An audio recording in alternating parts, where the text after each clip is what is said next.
Welcome to the Vision for Life podcast, an ongoing conversation between the pastors of Fellowship Denver and the church at large. Each week, we talk about life, faith, the Bible, and how to follow Jesus as we go about our daily lives. I'm Autumn, the host of the podcast, and Anna Schofield is joining me on the podcast today. This is Anna's first time on the podcast. Anna, I'm excited to have you. Welcome. Yay, thank you. It's good to be here. Anna is one of our interns. We have an internship program at Fellowship Denver that's a year-long program. Right now, we have 6 interns, and Anna is not necessarily what you would call our stereotypical intern candidate, because Anna already has had a long career in a very different career path and is taking this year as part of our staff team to assess what she wants to pursue in terms of vocation next. After this year, it's been a delight to have you here, Anna, with us this year. And then Anna is also one of our Fellowship Institute teachers. So in the past couple of weeks, a couple of weeks ago on the podcast, Dave joined me and was talking about one of the ongoing classes. It's called Christian Ethics. Did I get that right? Is that the class name? Christian Ethics. And Anna is helping teach that class. It's going on right now as one of our Fellowship Institute classes. And so I asked her to come on and share with us in podcast form some of what you're covering in that class. But Anna, before we jump into talking about Christian ethics, would you share with us a little about your life, help our listeners get to know you a bit? Yeah, absolutely.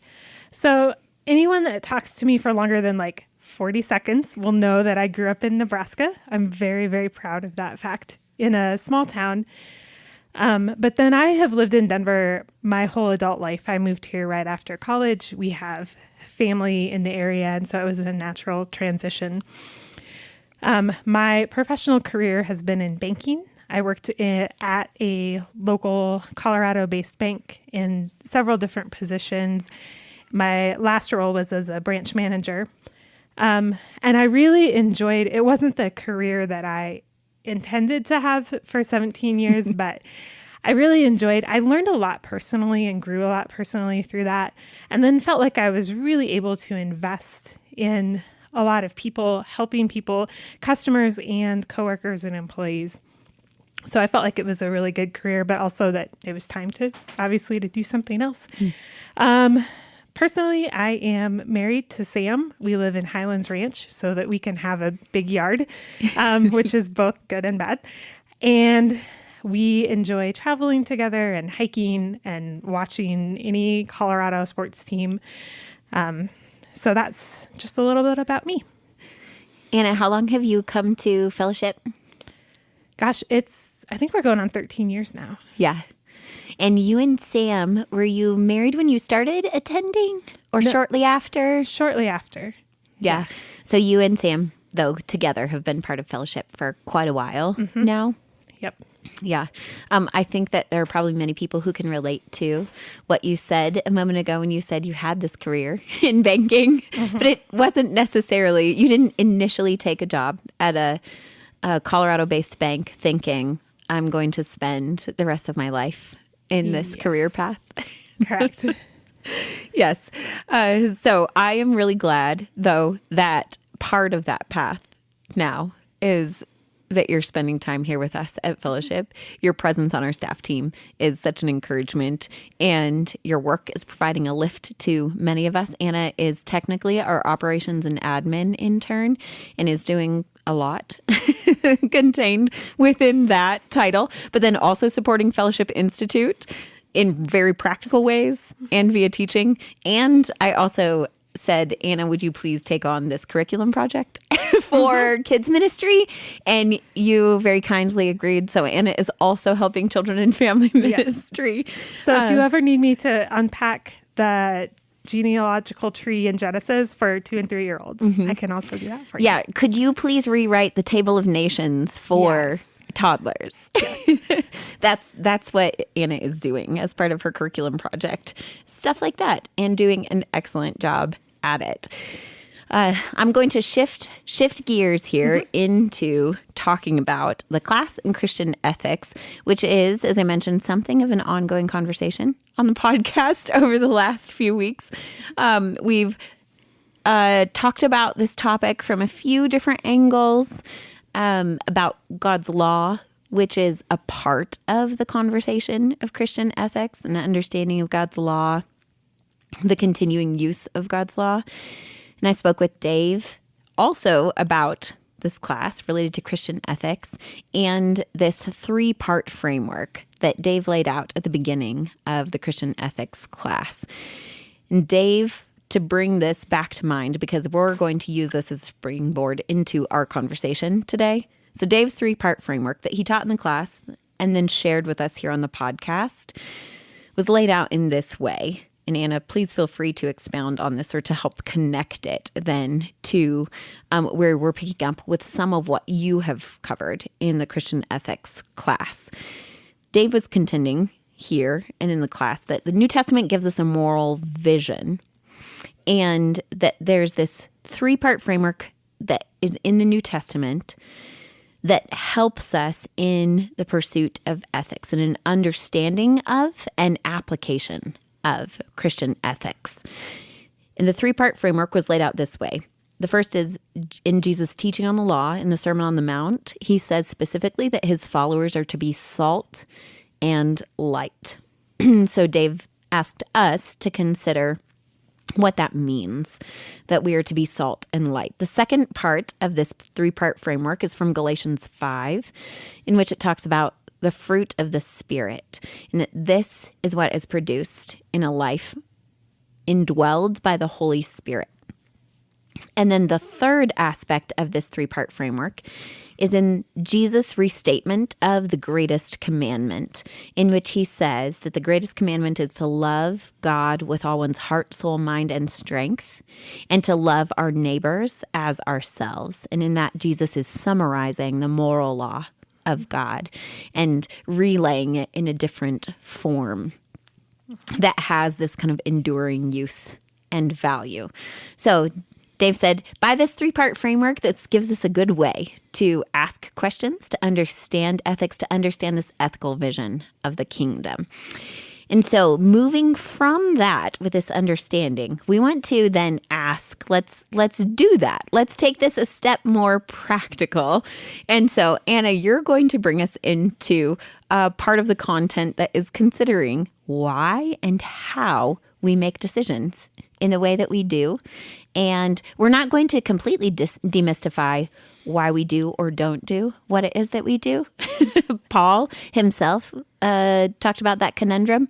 I know what I should do and what is good to do based on the moral law of God, and yet I don't do it. So we want to recognize that there's this complexity that we'll continue to live in, but the discussion nonetheless is good for us to have as followers of Jesus, and I'm excited about it. So let's jump in there. First, you're going to help us understand, I'm putting you on the spot here a little, No, that's fine. how it is that we make decisions. Yes. Let's start there. Sure. So we had we did this exercise at Fellowship Institute where I just had them think about a decision that they made recently. So not necessarily like a huge life-altering decision where you had potentially months and months to consider it, but just kind of a, day in, day out, normally 9 to 5 decision. So think about that and then walk through how you made that decision. What were the factors at play? And then even to take a step back farther from that and say, how is this typical of how I normally make decisions? Mm-hmm. So what are some factors that I always consider or usually consider? What are factors that I never consider? And then, so you have kind of a framework of how do I normally operate just day in and day out when I'm confronted with kind of a typical run-of-the-mill, like family, career, work, while I'm driving kind of decision. And then again, to take a step back farther, then you can start reflecting on that through the kind of 3-part framework. So how does this reflect the need to be salt and light? How does this express love of God, love of neighbor? How does this demonstrate the fruits of the Spirit? In those 2 categories, asking people to reflect on what do you always consider and what do you never consider. You're asking them to examine sort of their normal way of operating, their standard way of operating just in their day-to-day lives. and then to examine their motivations a little bit. So did you give any examples? What are some of the things, for instance, that people might just sort of, in a habitual way, kind of turn to, or things that we grasp for in the ways that we begin to make decisions? So some of the things that I think, at least kind of thinking through my own decision-making process, and we can talk more specific examples too, but some of the things that we may or may not consider are like people's emotions. How are people going to respond? Are people going to be happy? Are they going to be sad about this? Are they going to be offended? Swift resolution. Do I just want this decision to be made as quickly as possible? What's my duty? What's my responsibility? Who am I responsible to when I make this decision? How it affects you personally. So what kind of skin do I have in this game, and how am I going to come out through this? Possible outcomes. So if I do A and B, what will result of that?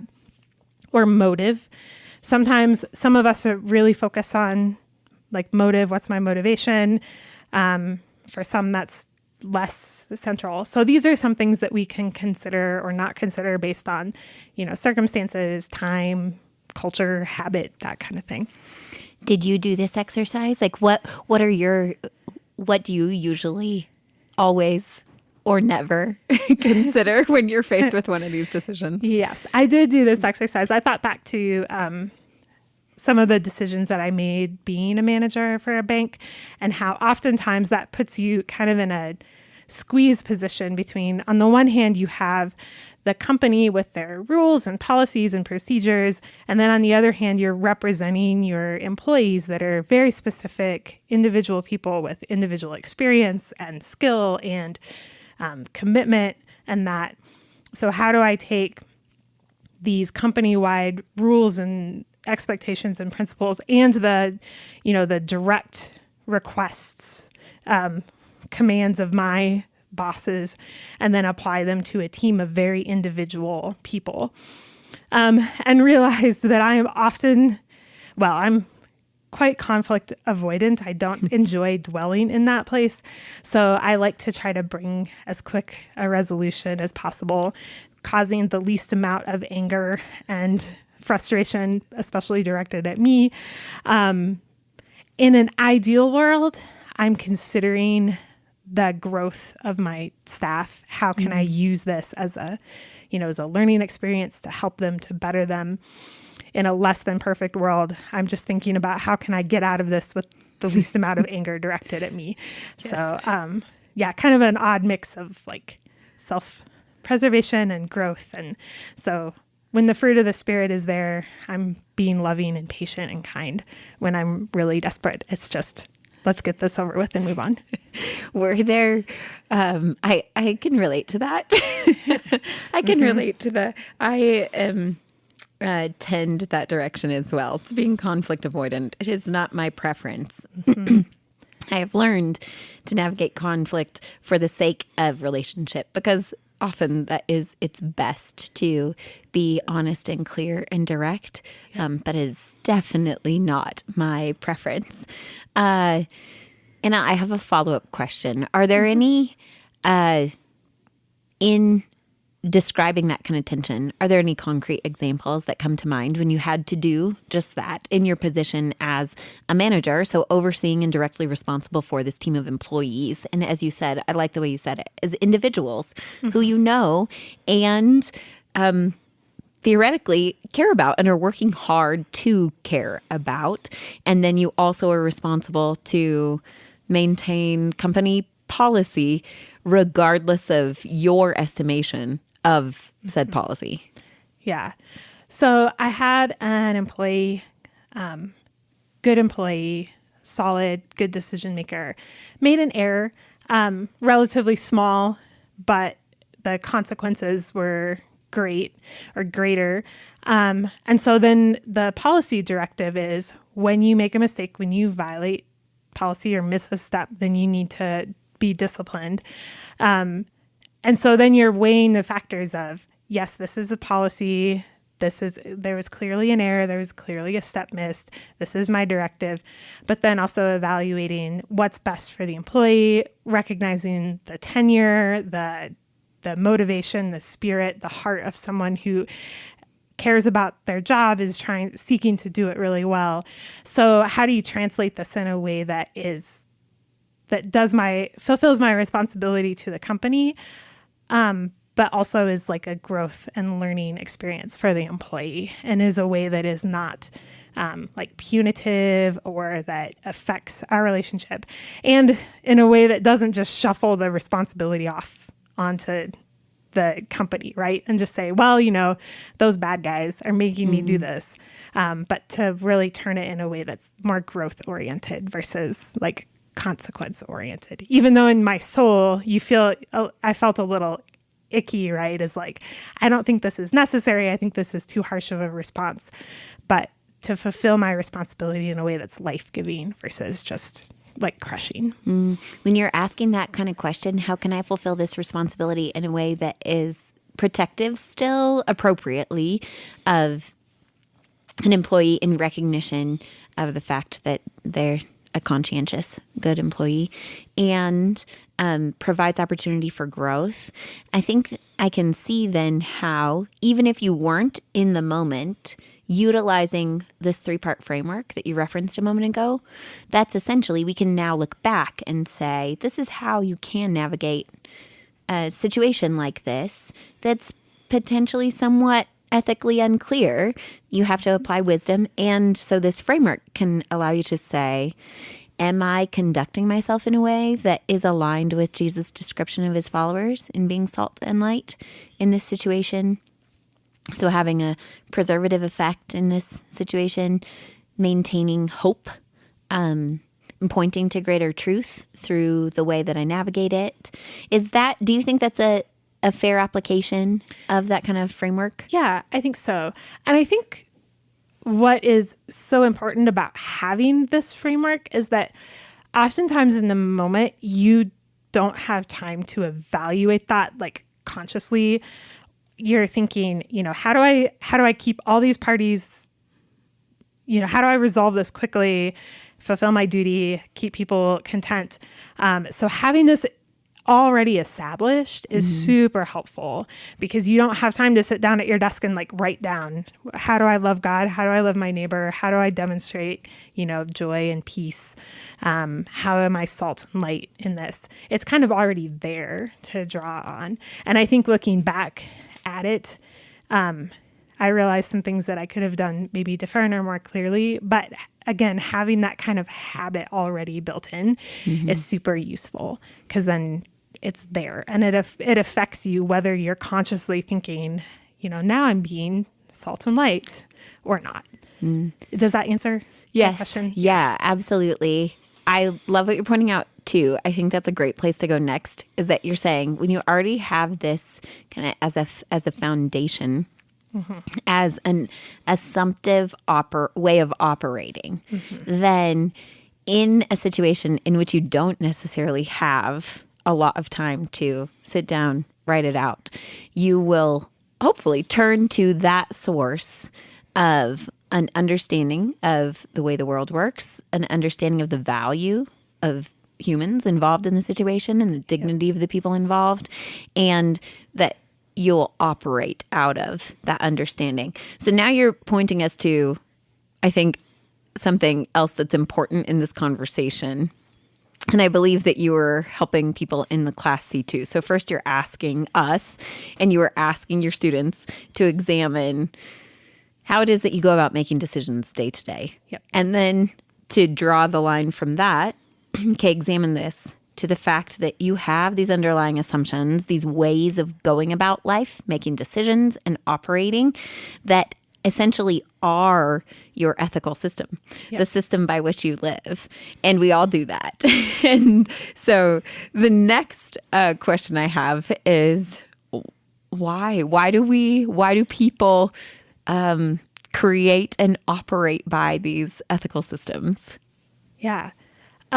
So what's interesting about ethical systems is that people have been creating ethical systems, ethical theories for thousands of years. Think Plato, Aristotle, all the way back. People have been kind of delineating what is ethics, what are morals.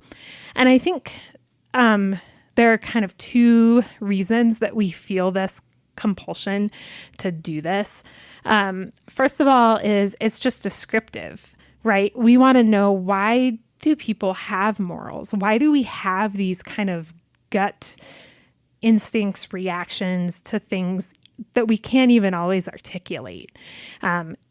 Oftentimes people will have moral convictions that even if you can kind of disprove them logically, they'll still say, but I still think that's wrong. Like, I still wouldn't do that. So why is it? Why do we do that? And a lot of times your description of morals will come based on your view of humanity. So do you think it's just the environment? Like, we're just responding to external stimuli that we don't really have any control over? Is it biology? We've just evolved this way to kind of preserve ourselves and our species. Is it reason? You'll find a lot of these like specific ethical frameworks have a very high view of human reasoning. Or would you say, and I think as Christians would say, it's because we're made in God's image. You know, like God created us as moral, ethical people with moral compulsions. Paul talks about this in Romans, where he says like God's law is written on our hearts. So even when we don't know the law, we still kind of respond in a way. So that's descriptive. Like, they're just saying, why do we do this? Why do we feel the need to be moral? And then the other thing is prescriptive, right? Because when you think that there's a way that people should act or a way that the world should be, you want people to achieve that. So you're going to come up with a system that tells you how to behave. We have this desire, right? We want to know, what should I do? What's right? How should I do this? So a lot of these systems are very logical, very prescriptive. So you think like utilitarianism, which says focus on the outcome. You think ethical egoism, which says focus on yourself and what's good for you. You think Kant, that tells us focus on your motivation. All of these are frameworks or systems or charts that tell us how to make ethical decisions. And a lot of times these systems, especially the more recent ones, have a very high view of human goodness, and not just human goodness, but that our innate ability for self-preservation, to make good, reasonable choices, which again, being made in God's image, we do to a certain extent, but you also find just from like running up against another human being or yourself that we don't always make reasonable decisions. Yes. So in essence, what you're saying is people for a long time have created these ethical systems in an attempt to understand morality and human morality. So that's the descriptive part of it. An observation of the fact that people do this. We care about being right and wrong. We want a way to be justified. And a moral system helps us do that, helps us know whether we are right or wrong, or create some sort of standard, however arbitrary, by which we can judge ourselves to be right or wrong. So that's one function of these systems. And the other is attempting to say, okay, because humans do this, then maybe there are better or worse ways of going about it. And so then some philosophies and philosophers have put effort into saying, well, this, in their view, is what actually makes sense as a framework to describe why people do this. Yep. And oftentimes, well, always, these ethical systems will come out of a very specific moment in history and a kind of a reaction to what is going on in the world around them. So when you look at like ethical egoism, which focuses on doing what's right for yourself and taking care of yourself, it's not just a selfish system that says, hey, be a slob and be selfish. It's in a response to a specific moment in history where people in power had really been abusing other people. And so philosophers took a step back and said, well, what would a world look like if everybody was just responsible for themselves and took care of themselves? And we didn't have this like extreme hierarchy outside dictating to us. So it makes sense when you look at it in its broader framework too. That they're set in a particular moment in time. Yes. And sometimes they're reacting against some actual negative aspect of their society and their reality. Yeah. Okay, so that's a bit about why why we humans tend to do this and why these systems have existed and will continue to. My next question, though, is why put effort into studying them? So you identified here just a moment ago, a few of these kind of frameworks. You said utilitarianism, ethical egoism, Kantian ethics, that each are prescribing their own way for people to go about making moral decisions.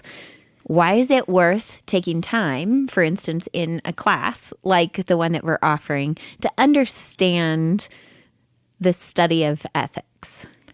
Because theory is fun.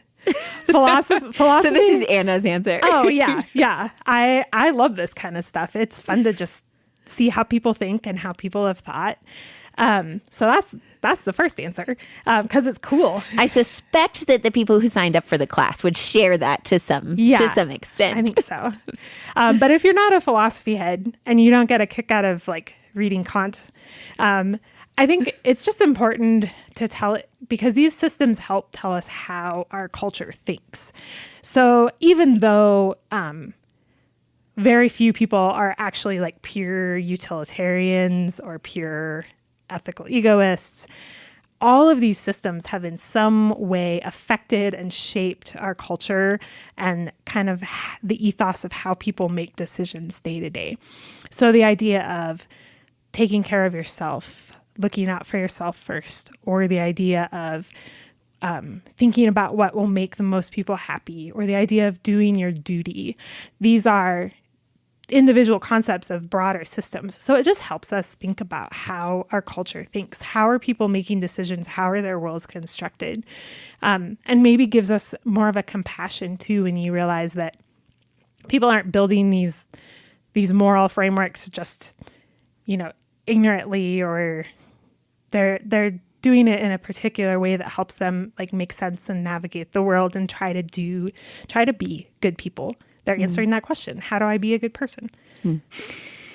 Even as we were talking about today's episode and talking about some of your class content, I had the thought that just this understanding that our human compulsion towards justice and morality, which of course you and I think is because we're made in the image of God. Mm-hmm. But that in and of itself is worth examining. And because we know that to be true, that this is one of these anthropological constants, even if in various societies laws differed, understandings of justice differed, that always has existed. And so just understanding the fact that humans have this compulsion, that we have this compulsion for justice and morality, and we ourselves desire to be justified. And then understanding that the way that humans have answered that, have addressed that compulsion, is to create systems.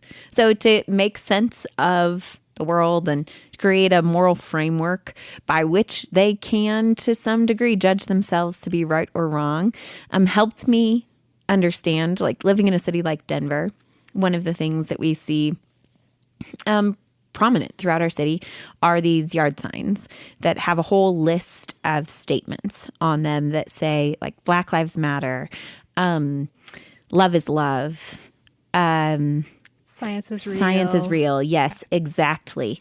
And there's an author, a Christian author named Rebecca McLaughlin, who wrote a little booklet called The Secular Creed, in which she addresses 5 of those statements and explains how it is that they got packaged together. And that, just in my day-to-day life, was what, as I started to see these more and more prominently displayed in our city, I began to ask that question. Why is it, how is it that all of these specific statements came to be packaged together into this, and it really does operate in this way? She calls it a secular creed. It's like a framework by which people can know, the people who are concerned in displaying these are saying I'm setting this up as my moral standard. So they've adopted really a belief system.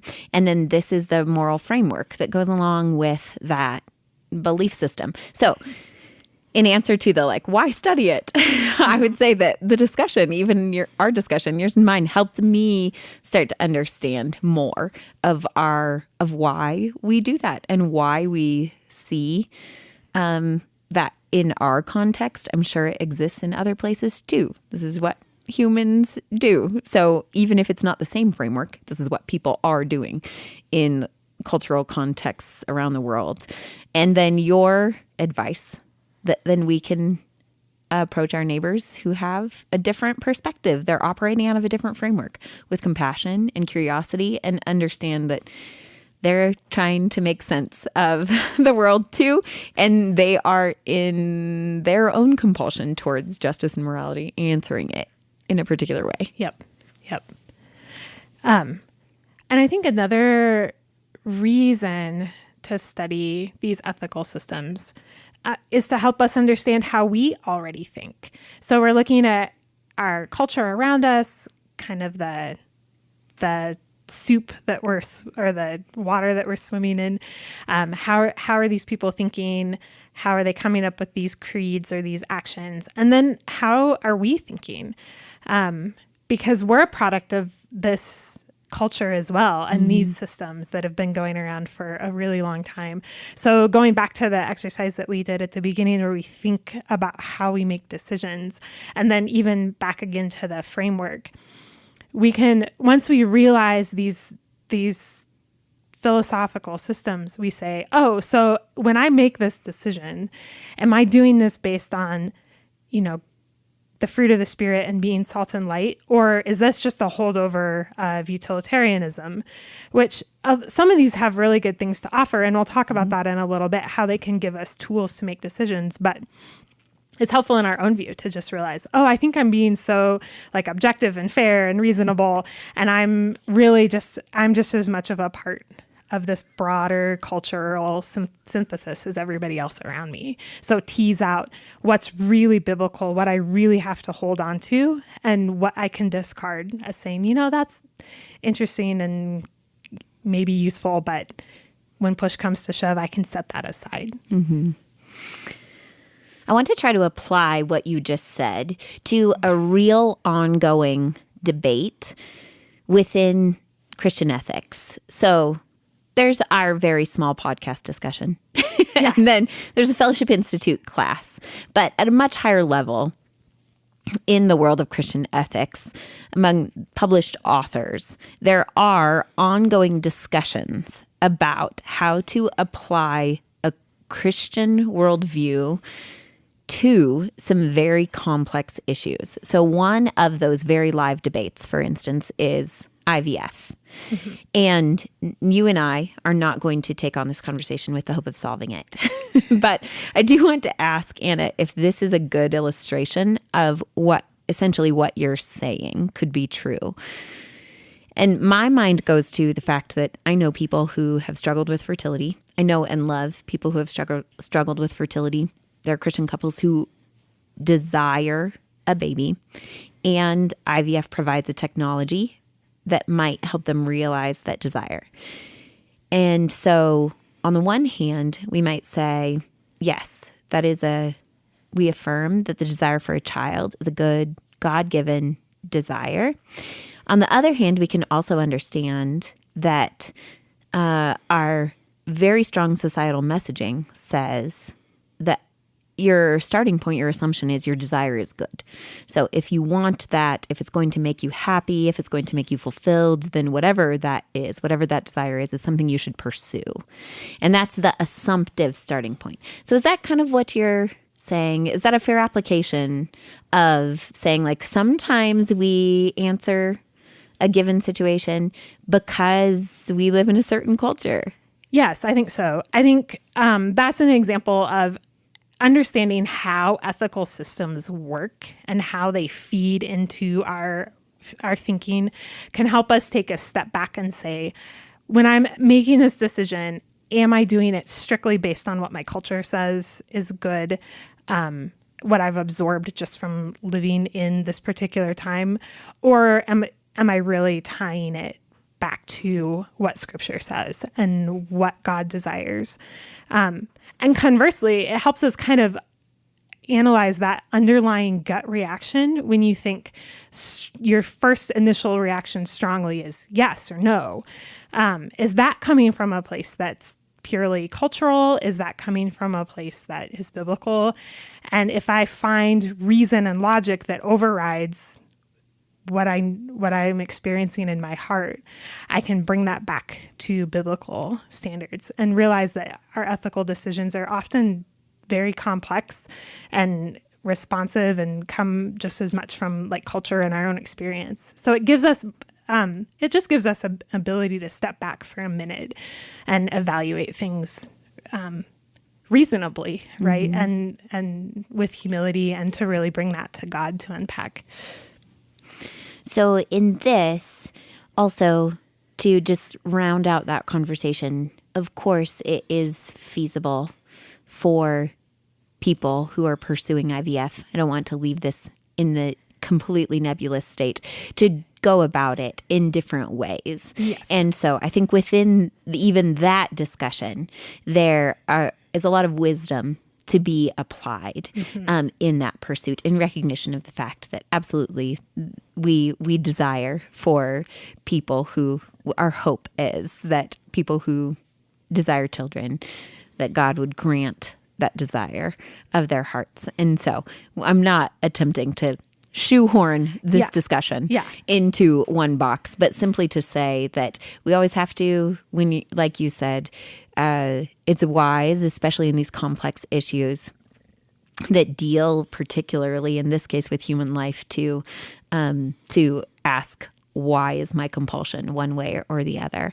And is that from a biblically based place, from an understanding of Scripture that would help me navigate this with wisdom? And this actually brings us to the next point that you had said, Anna, that you said, why study ethical systems? And one of your answers that you give me is because it gives us tools to make decisions. Yes.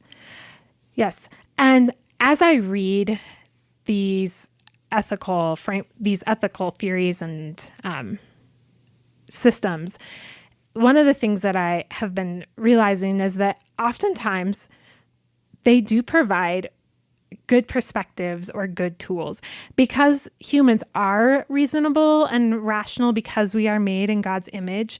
We can think things through reasonably. And so if I'm a person that tends to primarily consider the outcome, like I just want to make as many people happy as possible, as quickly as possible, evaluating these different systems can give me tools to say, perhaps I should also consider my duty. Who do I have a duty to and a responsibility to?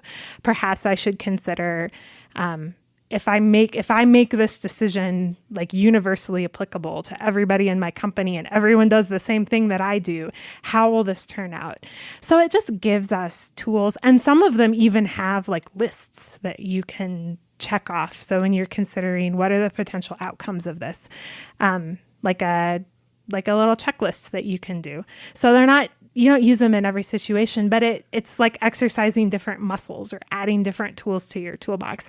It helps you bring in more pieces that you can use when making decisions. Are there any websites that we could link to, or some of these lists or graphs that you are talking about? Is there a way we could link them into our notes if someone wanted to take a look at them? The ones that you referenced, and I assume that you're using in class.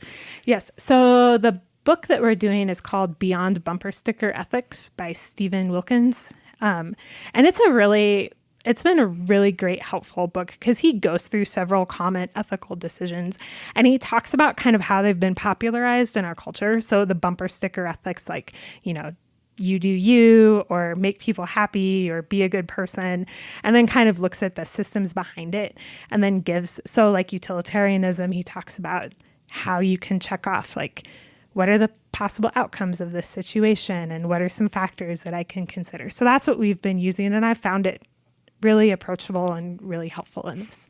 And it's always clear, right? Yep. Yeah, exactly. You'll have 5 people walk through a decision-making exercise, and they'll come up with 5 different decisions. Yes, right? 5 different scenarios. Yep. Which speaks to this main point that you want to bring us to in today's discussion, which is that all of this points us to the fact that we need wisdom. Yes. Which I think it's really great that we're starting up again a series of wisdom, teaching on wisdom on Sunday mornings, because that's just a reminder that, yes, God has given us people the ability to be reasonable, to be rational, even to be, compassionate and to evaluate potential consequences. But ultimately, really where the rubber meets the road is we need God's wisdom, just like day to day, and that God provides that to us, that he is speaking and moving and kind of bridging that gap between this is what the law says and this is how I apply it. Real world with real people staring at me with real expectations and real outcomes. Well, I think if I let you off the podcast without asking you to give us an example from one of your recent curriculum exercises, that I would have really missed a good opportunity. So to what you're saying about there's this interesting interaction that we've been processing in various ways on the podcast over the last several weeks about the interaction between God's law, so things that he states or commands that are expectations in the Old Testament for the people of Israel, and then in the continuing use of God's moral law in navigating life as Christians, as followers of Jesus. That is Jesus' expectation. That's the way the writers of the epistles talk about it. So there's this interesting interaction between God's law, which is stated and clear in many respects. Do not steal, do not commit adultery. And then the application of God's law in a broader sense in so many situations to which God's law does not directly speak. And so we live in a particular moment in time in which God's civil and ceremonial law have been fulfilled and set aside. There's a continuing use of God's moral law. So we have to navigate that interaction between God's commanded will, his moral law, and so many aspects of life to which God's law does not directly speak. But even for the Israelites, they had to do the same. Yep. So they had all of these laws, and yet there were many, many, many situations that they had to navigate via wisdom, using wisdom. And so is there one that comes to mind, one story that comes to mind, Anna, that describes this need? Yeah. I love this story. We actually just studied it, or maybe we're going to study it in the kids program. I'm working out ahead, so I don't really know what week we're on. We just studied it. Perfect. It's in Numbers, and it's the story of Zelophehad's daughters. So God's law has been set up so that land will stay within the family. God is very clear that part of his gift to Israel is that the families will have land that they can keep and that will provide livelihood for them. It's part of his blessing to them as a people. So that's the law, pretty clear, right? Like people get land, stays in the family. But then you have Zelophehad, who doesn't have any sons. He has only daughters. So then the question is, well, in this situation, how do we make sure that God's overall law and the purpose of that to bless Israel applies in this situation? So the daughters go to Moses. Moses says, which is the mark of a really good leader, he says, I don't know, but I will ask God. So he goes to God. God gives an answer, which basically allows the land to stay in the family and for it to pass on to the daughters if there are no sons. And so in that way, God gives specific wisdom, which is still part of his overall law, right? Like God doesn't say, oh, darn, I've never thought of that. Let me rewrite it. Let me contradict myself. It's still part of his overall framework. but allows his people to have wisdom in a specific situation and to care for these specific people. And in this instance, how was the story, the narrative, resolved? So God told them that the daughters would keep the land and they could stay in the family, but they had to marry then within their tribe so that the land would stay within that family. And he spins it out a little bit farther yet too. He says if there are no sons, it goes to the daughters. If there are no daughters, it goes to like the uncles. There's quite a list in Numbers. So he even applies it more specifically so that in the future they would have this guidance as well. Well, we are going to leave you, our listeners, with that parting thought today, and to encourage you to think on this. We will link to the book that Anna mentioned, Beyond Bumper Sticker Ethics. So if you would like to pick that up or check out the graphs and lists in it, then we would encourage you to do that. And if you have questions about today's episode or suggestions about what you'd like to hear us discuss on the podcast in the future, we love hearing from you. So send all of that anytime to podcast@fellowshipdenver.org. Thanks for joining us on the Vision for Life podcast. Special thanks to Adam Englund for our theme music, to Jesse Cowan, our producer, and to Judd Connell, who provides transcription for these episodes.